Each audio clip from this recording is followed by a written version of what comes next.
AFTV. I don't know if you can see that just down there. You can see that screen, TV screen. They're interviewing Arteta, right? And he'll be speaking very confidently again tonight because that's another win. The winning streak continues, and against Leeds tonight, never a given. You want obviously big advantage when you play Carabao Cup games at home, but never a given when you're playing another Premier League team. And we got the job done with a much changed team. Yeah, a much changed team indeed. I was surprised, if I'm honest with you, Rob. I thought we were going to go a little bit stronger than that.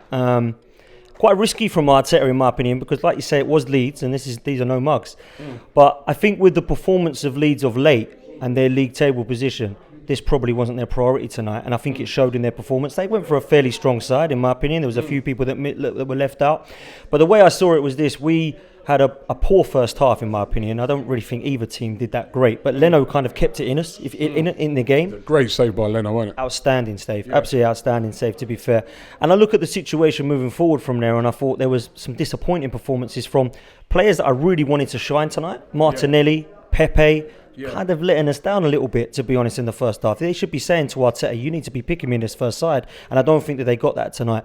But listen, we got the goal in the end. Eddie Nketiah, what a first touch and what a terrible finish. But it went in, you've got to go for that. And I thought Rob Holding deserved a lot of credit tonight. I thought he was pretty steady, to be honest with you. His first touch, wasn't it? Yeah.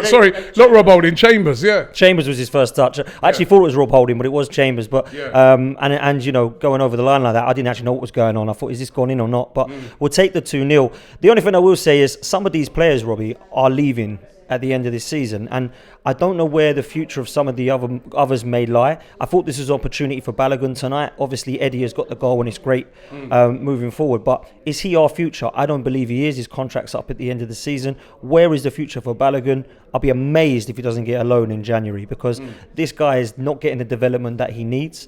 If we are going to rotate, which I wouldn't have liked to see us rotate as much, I'd like to have seen Balogun as opposed to Eddie. Well, maybe he might have brought Balogun on later on, but because of the injuries to Holding, and then also Ben White went off as well, two centre halves, maybe Balogun might have got on. He's a bit unlucky tonight, but you look, Eddie's still our player. He's there till the end of the season, but he's still our player, isn't he?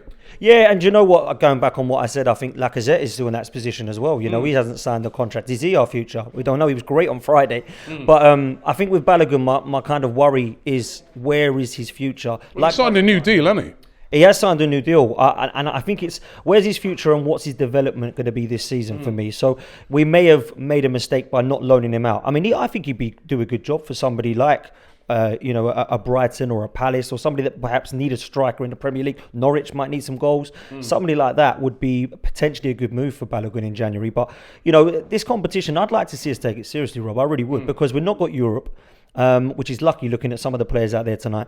I look at the situation of our season, and yes, the league is very important for us to push as far as we can up there.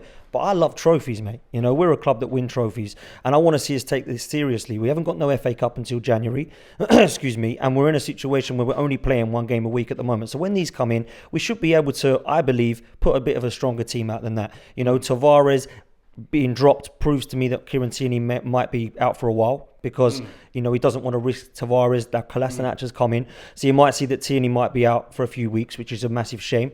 So some of the kind of question marks over some of the players today was a little bit frustrating. But listen, I'm not being negative. We've gone through 1-2-0. We've got to be happy, haven't we? And we go through to the next round. And big game at the weekend. Obviously be a much changed team for the weekend, but that's a big game, isn't it? Leicester away, they're playing really well at the moment as well. They've beaten Brentford last week. That was impressive away. They beat Man United their last home game. It's going to be a tough game, but if we could go there and get a result, Arteta really does start turn opinions around, isn't it? Massively so. I think what he needs to do now is prove the fans, and I'm one of them that doesn't see a long term with Mikel Arteta. The best way to do this, Robbie, is to win games, and win games convincingly. And Friday night, let me tell you, was convincing. If that team turns up against Leicester, I'll be a very happy man, because I think we can beat them and we can nick it. When I look at what Leicester have done so far, they're just starting to come into form, which is frustrating. Obviously, you mentioned Brentford and Man United. Brentford are no easy place to go, as we know, and so even Chelsea, struggled there, Liverpool. So you look at that situation and think, you know what, Leicester are a team that are going to be bang up for it, and they're just creeping up that table a little bit more now, and I think they're going to be there or thereabouts with us towards the end of this season. So this is going to be a massive, massive game. But I fancy if the right Arsenal turn up, I do fancy us.